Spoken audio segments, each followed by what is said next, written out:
So I want to start by offering you a free, no-tech life hack. And all it requires of you is this, that you change your posture for 2 minutes. But before I give it away, I want to ask you to right now do a little audit of your body and what you're doing with your body. So how many of you are sort of making yourselves smaller? Maybe you're hunching, crossing your legs, maybe wrapping your ankles. Sometimes we hold on to our arms like this. Sometimes we spread out. I see you. So I want you to pay attention to what you're doing right now. We're going to come back to that in a few minutes, and I'm hoping that if you sort of learn to tweak this a little bit, it could significantly change the way your life unfolds. So we're really fascinated with body language, and we're particularly interested in other people's body language. You know, we're interested in, like, you know, an awkward interaction, or a smile, or a contemptuous glance, or maybe a very awkward wink, or maybe even something like a handshake. Here they are arriving at number 10, and look at this lucky policeman gets to shake hands with the President of the United States. Oh, and here comes the Prime Minister of it. No.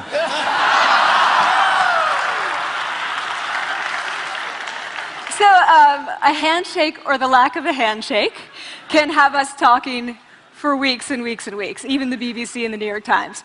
So obviously, when we think about nonverbal behavior or body language, but we call it nonverbals as social scientists, it's language. So we think about communication. When we think about communication, we think about interactions. So what is your body language communicating to me? What's mine communicating to you? And there's a lot of reason to believe that this is a valid way to look at this. So social scientists have spent a lot of time looking at the effects of our body language or other people's body language on judgments.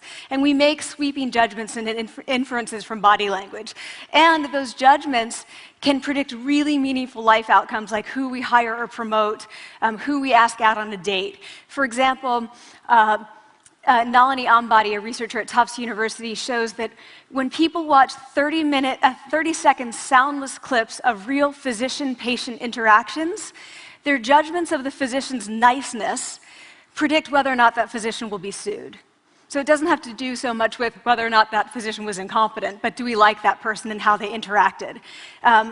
Even more dramatic, Alex Todorov at Princeton has shown us that judgments of political candidates' faces in just 1 second predict 70% of US Senate and gubernatorial race outcomes. And even, let's go digital, emoticons used well in online negotiations can lead you to claim more value from that negotiation. If you use them poorly, bad idea, right? So when we think of nonverbals, we think of how we judge others, how they judge us, and what the outcomes are. We tend to forget, though, the other audience that's influenced by our nonverbals, and that's ourselves. We are also influenced by our nonverbals, our thoughts and our feelings and our physiology. So what nonverbals am I talking about? I'm a social psychologist, I study prejudice, and I teach at a competitive business school. So it was inevitable that I would become interested in power dynamics. I became especially interested in nonverbal expressions of power and dominance.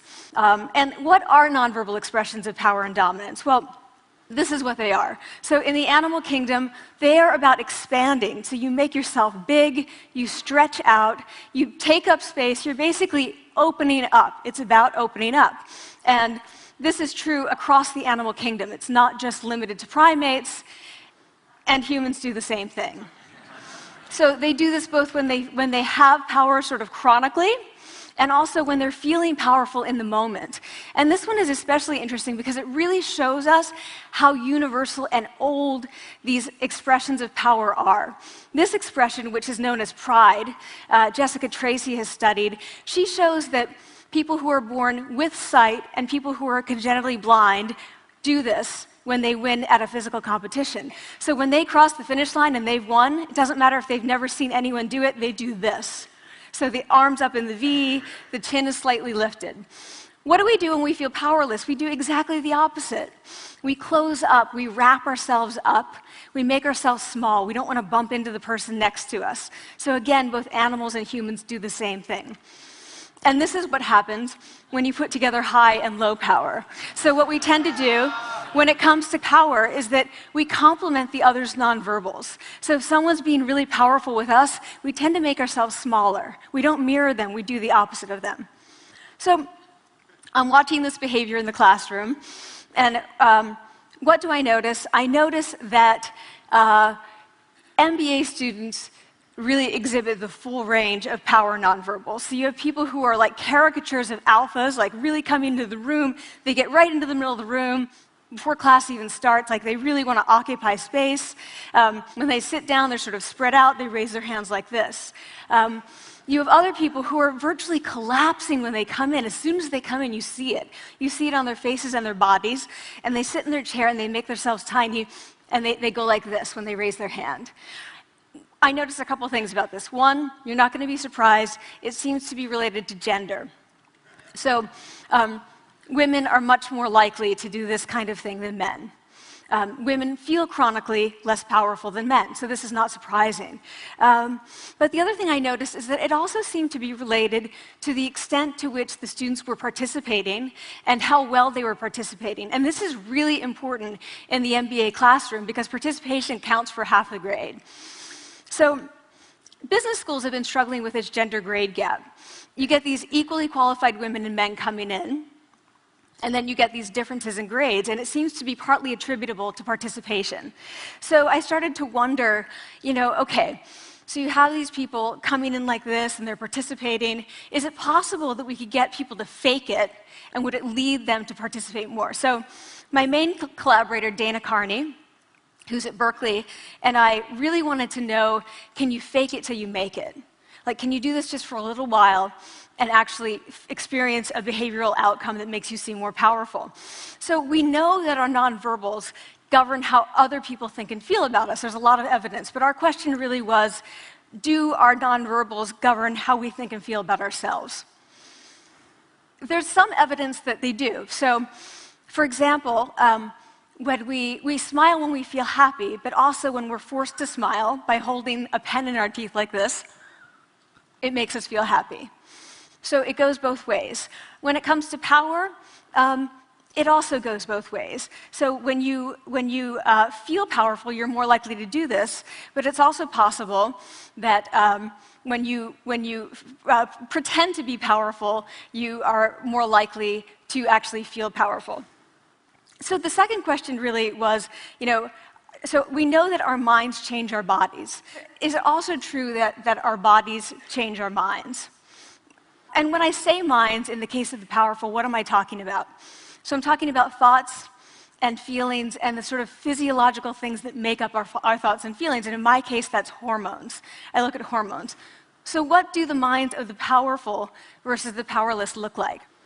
So powerful people tend to be, not surprisingly, more assertive and more confident, more optimistic. They actually feel that they're going to win even at games of chance. They also tend to be able to think more abstractly. So there are a lot of differences. They take more risks. There are a lot of differences between powerful and powerless people.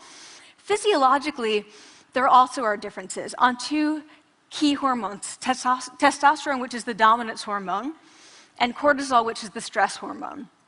So what we find is that high-power alpha males in primate hierarchies have high testosterone and low cortisol, and powerful and effective leaders also have high testosterone and low cortisol.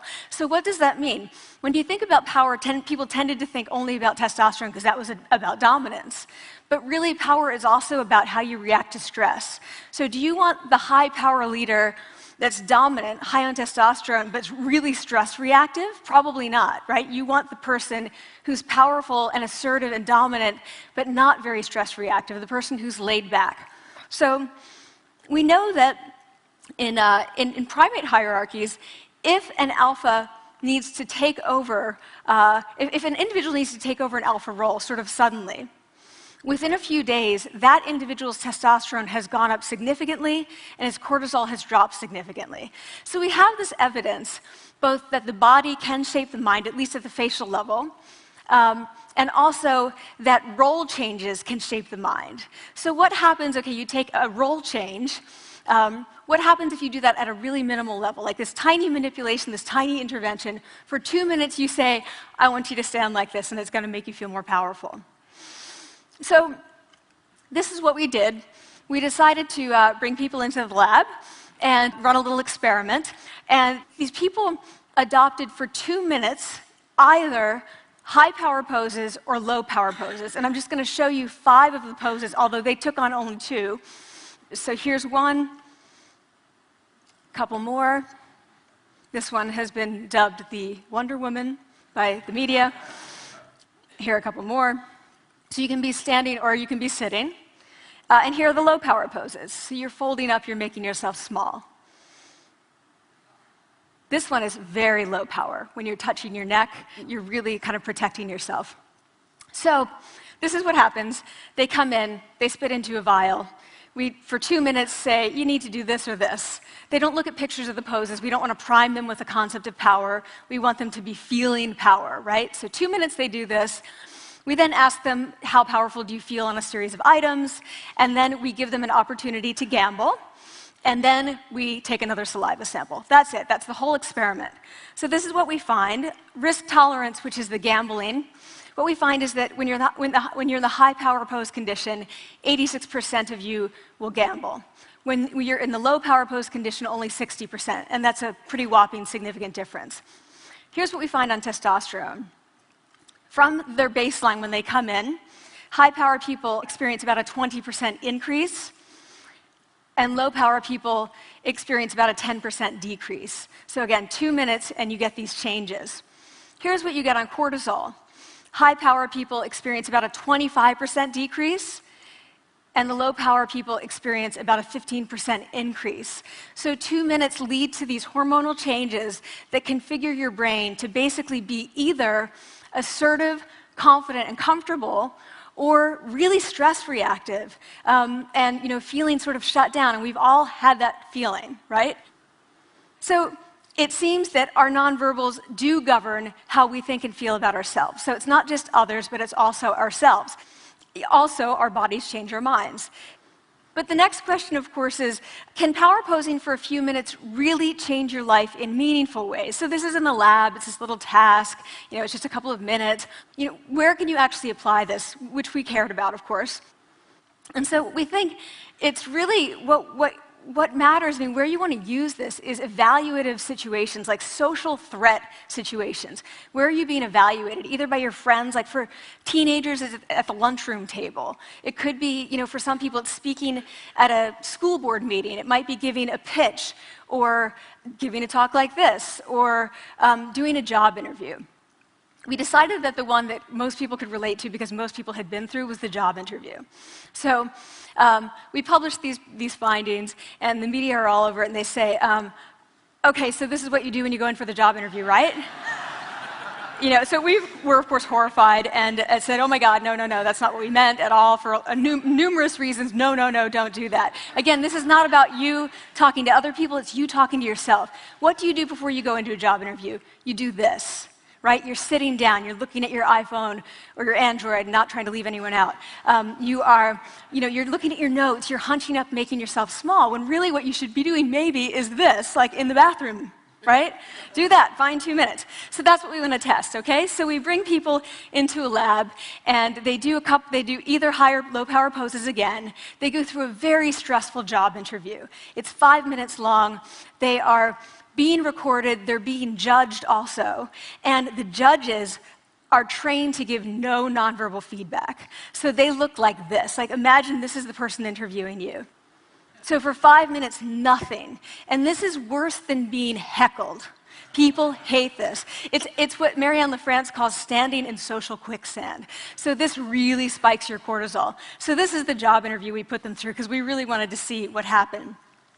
We then have these coders look at these tapes, 4 of them. They're blind to the hypothesis, they're blind to the conditions. They have no idea who's been posing in what pose. And they end up looking at these sets of tapes, and they say, oh, we want to hire these people, all the high power posers. We don't want to hire these people. We also evaluate these people much more positively overall. But what's driving it? It's not about the content of the speech. It's about the presence that they're bringing to the speech. We also, because we rate them on all these variables related to sort of competence, like how well structured is the speech? How good is it? What are their qualifications? No effect on those things. This is what's affected, these kinds of things. People are bringing their true selves, basically. They're bringing themselves. They bring their ideas, but as themselves, with no residue over them. So this is what's driving the effect or mediating the effect. So when I tell people about this, that our bodies change our minds and our minds can change our behavior and our behavior can change our outcomes, they say to me, it feels fake, right? So I said, fake it till you make it. Like, it's not me. Like, I don't want to get there and then still feel like a fraud. I don't want to feel like an imposter. I don't want to get there only to feel like I'm not supposed to be here. And that really resonated with me because I want to tell you a little story about being an imposter and feeling like I'm not supposed to be here. When I was 19, I was in a really bad car accident. I was thrown out of a car, rolled several times. I was thrown from the car, and I woke up in a head injury rehab ward. And I had been withdrawn from college, and I learned that my IQ had dropped by 2 standard deviations, which was very traumatic. I knew my IQ because I had identified with being smart, and I had been called gifted as a child. So I'm taken out of college. I keep trying to go back. They say, you're not going to finish college. Like, just, there are other things for you to do, but that's not going to work out for you. So I really struggled with this. And I have to say, having your identity taken from you, your core identity, and for me it was being smart, having that taken from you, there's nothing that leaves you feeling more powerless than that. So I felt entirely powerless. I worked and worked and worked, and I got lucky and worked and got lucky and worked. Eventually, I graduated from college. It took me 4 years longer than my peers.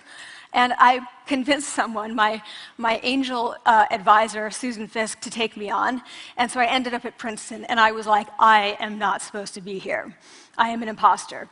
And the night before my first year talk, and the first year talk at Princeton is a 20-minute talk to 20 people. That's it.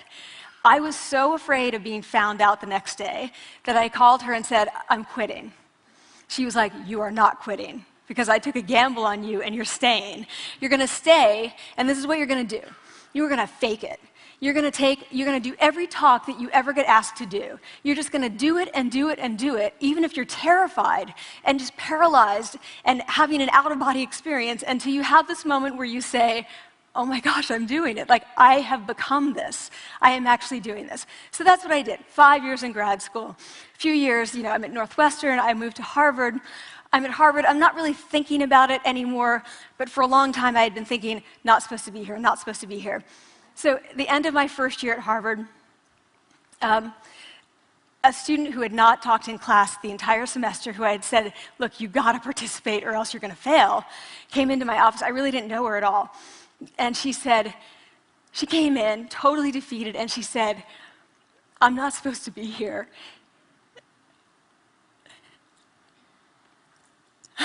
And that was the moment for me, because 2 things happened. One was that I realized, oh my gosh, I don't feel like that anymore. I don't feel that anymore, but she does, and I get that feeling. And the second was, she is supposed to be here. Like, she can fake it, she can become it. So I was like, yes, you are. You are supposed to be here, and tomorrow you're going to fake it, you're going to make yourself powerful, and, you're going to...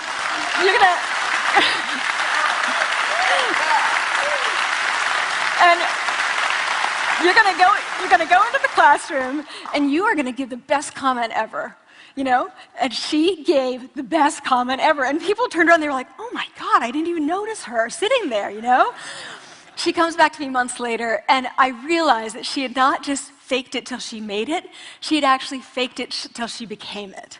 So she had changed. And so I want to say to you, don't fake it till you make it. Fake it till you become it. It's not do it enough until you actually become it and internalize. The last thing I want to leave you with is this. Tiny tweaks can lead to big changes. So this is 2 minutes. 2 minutes, 2 minutes, 2 minutes. Before you go into the next stressful evaluative situation, For 2 minutes, try doing this in the elevator, in a bathroom stall, at your desk behind closed doors. That's what you want to do. Configure your brain to cope the best in that situation. Get your testosterone up, get your cortisol down. Don't leave that situation feeling like, oh, I didn't show them who I am. Leave that situation feeling like, oh, I really feel like I got to say who I am and show who I am. So I want to ask you first, both to try power posing, and also I want to ask you to share this science, because this is simple. I don't have ego involved in this. Give it away. Share it with people, because the people who can use it the most are the ones with no resources and no technology and no status and no power. Give it to them, because they can do it in private. They need their bodies, privacy, and 2 minutes, and it can significantly change the outcomes of their life. Thank you.